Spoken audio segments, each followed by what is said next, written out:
أعوذ بالله من الشيطان الرجيم. بسم الله الرحمن الرحيم. Itu biasanya ketika manakib pertama ngebaca Rotibul Atos, kemudian Mauludun Nabi, kemudian manakib.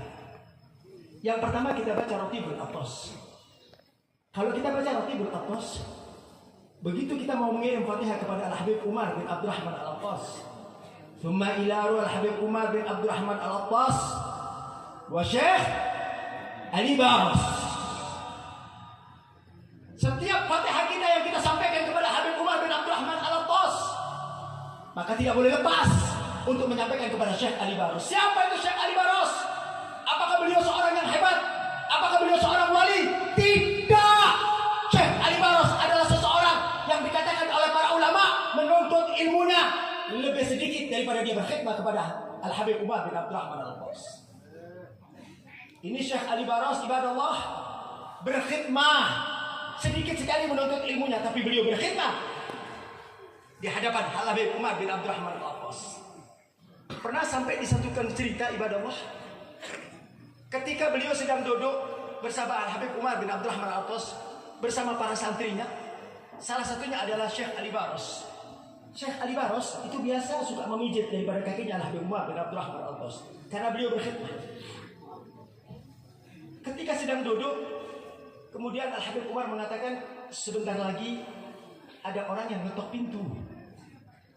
Kamu buka, karena yang datang itu adalah Nabi Allah Khidir.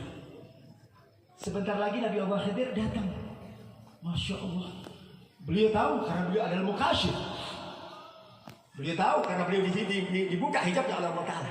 Tak lama kemudian, betul pintu tersebut diketok oleh seseorang. Itu santrinya langsung lompat, semua lari ke pintu tersebut. Kemudian begitu dibuka, ternyata betul yang datang adalah Nabi Allah Khidir alaihi salatu wassalam. Apa yang mereka lakukan? Dicium, dipeluk, dicium tangannya, minta barokah daripada Nabi Allah Khidir alaihi salatu wassalam.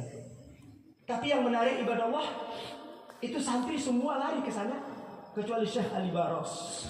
Syekh Ali Baros tidak bergerak, saudara. Enggak, dia tetap pijat kaki daripada Al-Habib Umar bin Abdurrahman Al-Attas. Ketika ditanya oleh Habib Umar, "Hai Syekh Ali Baros, kenapa kamu tidak berdiri seperti teman-temanmu? Kenapa engkau tidak ambil berkah daripada Nabi Allah Khidir alaihi salatu wassalam?" Apa kata Syekh Ali Baros? Demi Allah, aku punya keyakinan bahwa engkau lebih afdal daripada Nabi Allah Khidir. Masya Allah. Lihat al-mahabbah, lihat kecintaan. Begitu beliau mengatakan demikian, apa kata Habib Umar? Mulai sekarang siapa orang yang membaca suratul Fatihah buat aku, tidak akan aku terima kecuali menyertakan nama Syekh Ali Baros. Sampai sekarang kita baca Fatihah kepada Habib Umar, Syekh Ali Baros selalu ngikut, ibadah Allah. Kenapa? Kedekatan beliau dengan ulama, kedekatan beliau dengan para habaib. Makanya tidak ada sia-sia. Manakala kita mencintai para habaib itu tidak akan pernah sia-sia. Manakala kita mencintai ulama tidak akan pernah sia-sia. Tancapkan di dunia ini, jangan kalian lakukan kecuali mahabbah kepada para habaib dan para ulama. Dekatkan diri kalian, tanamkan kecintaan kalian kepada mereka, karena kita tidak punya modal yang bisa kita bandahkan kecuali mahabbah kepada orang-orang soleh. Kita sudah tidak bisa bertemu dengan Nabi Muhammad, kita sudah tidak bersua dengan Nabi Muhammad, tapi kita bertemu dengan warasatul anbiya, kita bertemu dengan abnaul Muhammad, kita bertemu dengan ahli baitin Nabi yang di dalam dirinya yang di dalam dirinya mengalir darah suci Nabi Muhammad. Ini cara kita untuk mendekatkan dengan Nabi Muhammad. Ingat, kalian tidak akan pernah sampai kepada Habibina Muhammad tanpa melewati pintu para habaib. Tidak akan pernah sampai.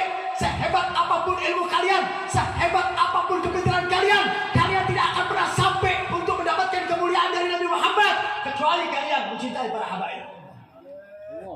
Ini bukan saya yang mengatakan, Habibina Muhammad. Bahkan Allah di dalam Al-Quran, "Qul la as'alukum alaihi ajra illa mawaddata fil qurbah." Allah perintahkan kepada Nabi Muhammad, "Qul," katakan ya Muhammad kepada kau punya umat. Katakan kepada kau punya umat, apa yang harus aku katakan ya Allah? La as'alukum alaihi ajra. Bahwa Nabi Muhammad tidak minta upah. Nabi Muhammad tidak minta bayaran kepada kita. Walaupun kita tahu bagaimana perjuangan Nabi Muhammad. Kita seorang anak tidak akan pernah bisa membalas kebaikan orang tua. Sehebat apapun seorang anak tidak akan pernah bisa membalas kebaikan orang tua. Apapun yang kalian persembahkan buat orang tua demi Allah, bahkan Al-Habib Ali mengatakan nyawa kalian berikan sama orang tua, niscaya kalian belum bisa pernah membalas kebaikan orang tua. Kenapa? Karena kemuliaan dan kedudukan orang tua. Kalau membalas orang tua saja kita tidak mampu, bagaimana kita akan membalas Habibina Muhammad? Bagaimana kita akan membalas Nabi Muhammad? Kalian tidak akan pernah bisa, kalian tidak akan pernah mampu untuk membalas kebaikan Nabi Muhammad yang berjuang untuk umatnya, yang segala sesuatu dilakukan untuk umatnya. Beliau munajat yang didoakan umatnya, beliau sujud yang didoakan umatnya, beliau menjerit kepada Allah yang didoakan adalah umatnya. Beliau bangun tengah malam, saudara, bangun tengah malam, hatta yatawarram dadamahu, kakinya sampai bengkak-bengkak di musim dingin, ibadah Allah, sujud yang memperpanjang sujudnya. Bahkan Hubabah Fatimah ketika mendengarkan Nabi sujud begitu panjang, didengarkan sama Hubabah Fatimah, apa yang diminta oleh Habibina Muhammad? Apa yang diminta oleh Nabi Muhammad? Ternyata doa yang panjang itu semuanya buat umatnya. Luar biasa. Nabi tidak minta apa-apa, enggak. Tapi yang diminta oleh Nabi, perintah dari Allah, illa mawaddata fil qurbah. Hendaklah kalian berbuat baik kepada anak cucuku. Hendaklah kalian berbuat baik kepada anak keturunanku. Itu yang dia minta.